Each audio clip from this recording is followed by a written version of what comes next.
What's going on, everybody? We're back and we got the new Playoff Chem event, and I'm going to show you today, well, one, a breakdown of all the content that we got, and two, can you make one of these cards for free? And I'm going to show you how and what's the easiest way to do it. So let's just get right into it. We got the new Playoff Chem event that's going to be highlighted with Austin Matthews. It's also going to have Colton Parenko, Shea Theodore, Mike Modano, and one of the Sedin brothers.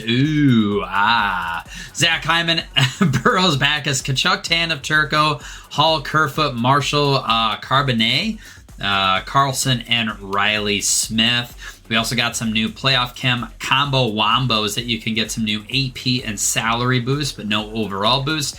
And we got some grudge matches that are out there for the games over the weekend.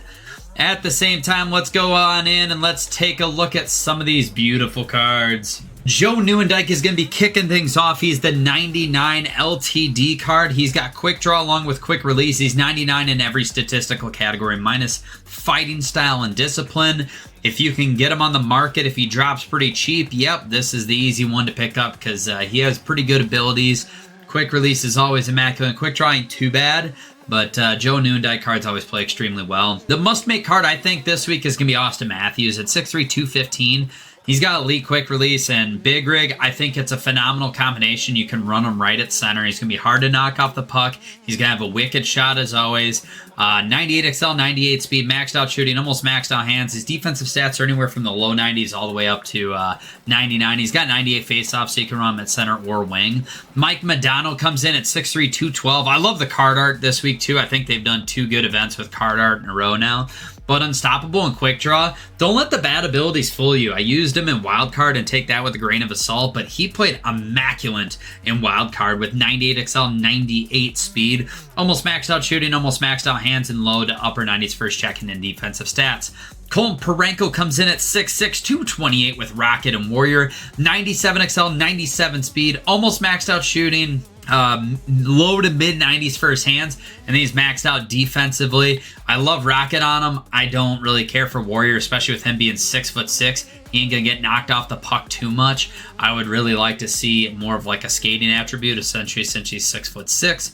Henrik Sedin at 6'2", $183. He's got quick pick, unstoppable. I think this is the worst card they released personally. I just don't really care for a quick pick on my centerman. And I don't know what it is, but Joe Nieuwendyk was the only MSP with 99s, and he's not even an MSP because you can't make them. But 98 XL, 98 speed, upper 90s for shooting, maxed out hands, and then upper 80s for some defensive stats all the way up to, maxed out 99 stats. Shea Theodore, I think this is the better defensive option for lefties. With stick 'em up in elite edges, it's a very balanced combination of abilities. 97 XL, 97 speed, almost maxed out shooting, almost maxed out hands. His defensive stats are in the mid to upper 90s. I think he's just more balanced, and I like the abilities they put on him.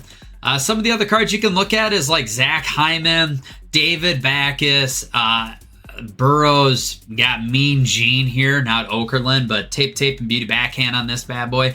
Christopher Tanev with Stick 'em Up and Warrior. Keith Kachuk with Big Tipper and Unstoppable, tape, and wheels on William Karlsson. Riley Smith does have quick release, something to keep in mind. Marty Turco, a guy. Carbonet, I hope I'm saying that right. Rod the Bod Gilbert with quick release. And then Vic Hadfield, Justin Hall.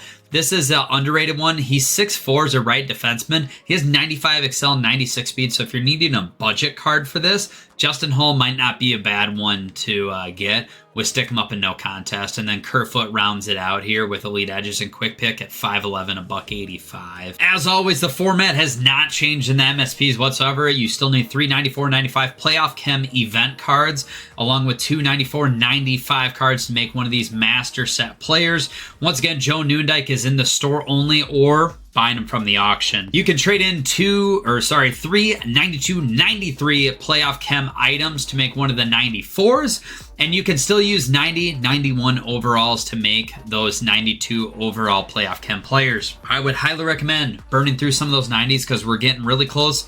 Maybe even the next event where it's going to be 91 and 92s and 90s are going to become irrelevant. So get good use out of them while you still can. I would be trading those bad boys in if possible, especially for the event, if you got some players that you do want to make from this. And still the same thing where you can trade in your collectibles depending on what you want to use them for. When you go through the wildcard event, you're going to get a 92 BND player that you can use for objectives. At the same time, you're going to get 21 collectibles. It is threes this week for wildcard, and it is 1 goal to win. So it only took me about 20 minutes to get through wildcard. I highly recommend just turning and burning through it. So you don't have to play through all the games. At the same time, we got 5 hut moments that are going to give you a couple of 90s that are untradeable and a 92 untradeable playoff chem card at the end of it. Just rapid fire through those. This one was a little interesting. I had a few people say they was giving them fits, but you gotta get 3 points with Henrik Sedin, pass it to his brother, and you're on the power play. He has elite beauty backhand, and he'll get all the goals for you. And voila, you're done with that one. I hope that helped you out, and that tip helped save you maybe a little bit of time from getting pissed off and racking your brain on it. At the same time, we got the event stuff. You'll get a 94 untradeable that you can use. At the same time, we got 19 collectibles and a 92 BND. As always, the big thing I want to spend some time on is can I make a master set player for free? I'm here to tell you that you can. Some of the things I listed off was for good measure. For the sole purpose of by doing objectives, moments, and wildcard, you should be able to make a master set player for free. And here's how it's going to go. So you need these 3 94, 95 playoff chem players along with 2 94, 95s. It's simple. Do the objectives. You get a free 94 from doing the objectives. There goes space number 1. Space number 2, it's going to be from all the collectibles that you get from doing wildcard and from doing your daily rewards. Make sure to log in and get your 5 daily rewards. And at the same time, do your objectives because that'll give you 45 there just from collecting today's stuff. Along with all the other things, you can trade that in for a 94 untradeable.